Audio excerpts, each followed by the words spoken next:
I saw you in the stage version. Do you remember? I saw you in London and on Broadway. Do you Yes. remember? Yeah, I do. Now, you told me very interesting things about the difference between doing it on London and Broadway, because to a West End crowd, Frost is the star. Yeah. And to a Broadway crowd, Nixon. Yeah, very, very different. I mean, not so much the star, but the audience was so familiar with Frost in Britain. When I walked out for my first scene in Frost Nixon, I went, "Hello, good evening." Well, everyone's just there. They know, they're big laugh. They're there. They know exactly what they're dealing with, and then you can kind of play with it. You can riff with that a bit. Then, Yeah.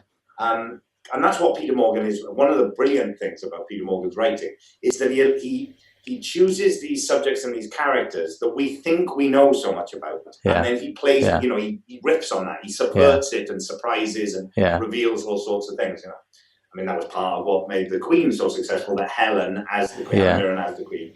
You feel like you know who she is, but then you sort of lift the veil and So that was something that I really enjoyed playing in Britain. So of course in America, people, if they had heard of Frost, because he had a big show in America back in the day and was well known, but they had a completely different understanding of Frost. I mean, just someone having an English accent, already people in America think, oh, they're very posh, they're very upper class, they're very educated, they're so cultured and all that. Yeah. So that was all projected onto Frost.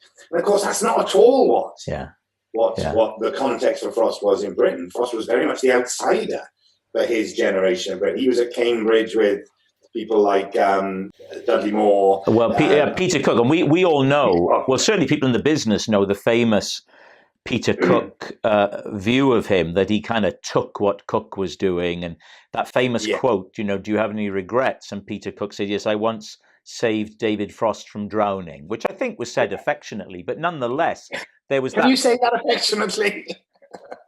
Well, maybe, do you know what? That's me projecting my inherent niceness onto Peter Cook, who perhaps could be rather acerbic, but also. But it was all that on the fringe lot were there at the same time, and he was seen as very much the kind of upstart who wasn't part of that club, but who then became the most famous man in Britain because of, the advent of him on television and stuff. So all those kind of things that I was able to play with in my performance in Britain went for nothing in London, in America. Went for absolutely nothing. And of course, everyone there is totally genned up on Nixon, and there's a whole history and mythology about Nixon in America. And so it's a completely different shift, completely different. And did you see that coming, or was it a shock?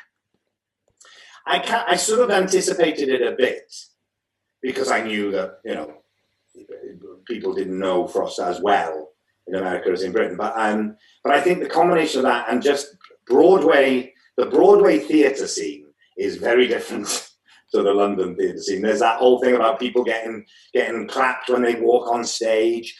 At the end of speeches, they clap at the end of speeches. Wow. If you do a speech and the audience like it, well, I mean, it's like going back to the 17th century or something. It's extraordinary.